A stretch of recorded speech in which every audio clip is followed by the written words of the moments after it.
Oh, the latest Triang Fowler 3F has arrived. That brings it up to 3. This one is a very sad engine. I don't know what's happened to her. You know, looks like she's been dropped, thrown, or otherwise deposited against something a lot harder than these little plastic bodies. However, worth repairing.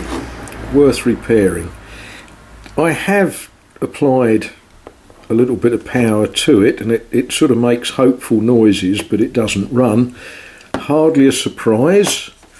And I'm trying to work out exactly what sort of repair scheme to do to this. Not a big issue. I'm sure some epoxy will come into it somewhere. So yeah, we'll have a go, I think.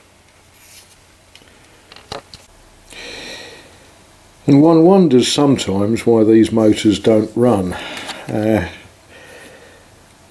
Well, as commutators go, that's about as dirty as they come, and it's got a lot of fluff and stuff in there. So I think we'll have a little clean. Now, some of you already know this, but down here and also there is a sort of felt washer reservoir thing.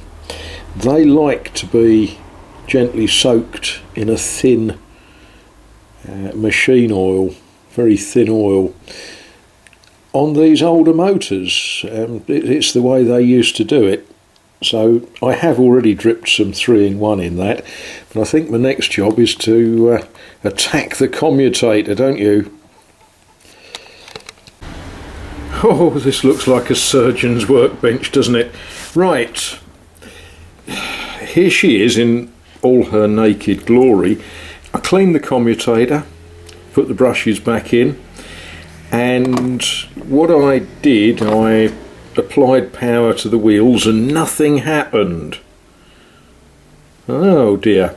So I applied power not to the wheels but to the top of that brush there and that wire there, which is on top of the other brush there. The motor ran like a good 'un. So then I applied power to the wheels and nothing happened.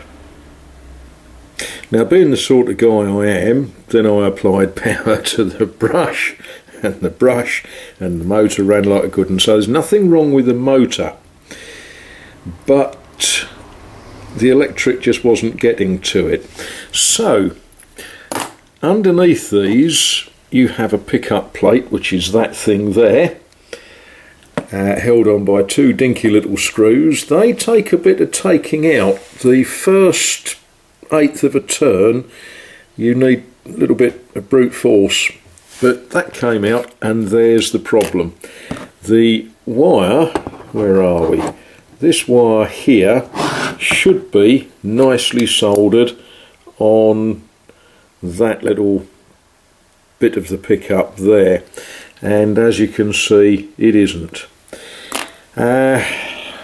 Yeah, which means I've got to go down my sock drawer and find my soldering iron and a bit of solder and see if we can glue that back on, unless I've got a spare one.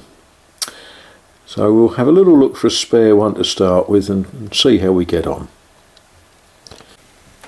Well, of course I've got a spare one. Who hasn't got a spare pickup plate for a Triang locomotive just lying about? The only trouble is the spare one has got exactly the same problem as the original one, but it's a lot newer and the pickups are a lot cleaner and nicer.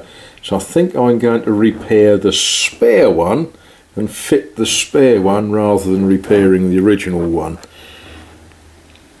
Right, this being me, we'll know what I'm going to do now.